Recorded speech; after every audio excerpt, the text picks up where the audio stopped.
দেশ ও জাতির ভবিষ্যৎ প্রজন্মের সন্তানের শিক্ষার জন্য ওয়াকফ হিসেবে আছি।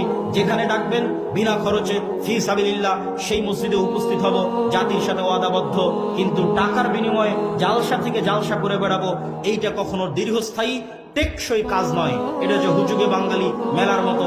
আগের যুগে যাত্রা হতো, এই যুগে মেলা, তার আগের যুগে মেলা হতো, আর এখন হয়তো আমরা তার আল্ট্রা ভার্সন, ইসলামিক ভার্সন তৈরি করেছি, জালসা সম্মেলন। তার মানে জালসা সম্মেলনে যে দিনের কাজ হয় না তা বলি না। জালসা সম্মেলনে দুটো দিক নির্দেশনা দেওয়া যায়, জালসা সম্মেলনে দুটো ইমান জাগানোর কথা বলা যায়, কিন্তু জালসা সম্মেলনে শিখানো যায় না। ও 12 বছর সিলেবাসে যা শিখাবে আমি একদিনে 1 ঘন্টায় তা শিখাতে পারবো না। এর জন্য আপনাকে মসজিদে আসতে হবে, আমার ট্রেনিং প্রাপ্ত শিক্ষকের কাছে সিলেবাসের মাধ্যমে আপনাকে নিয়মিত শিখতে হবে।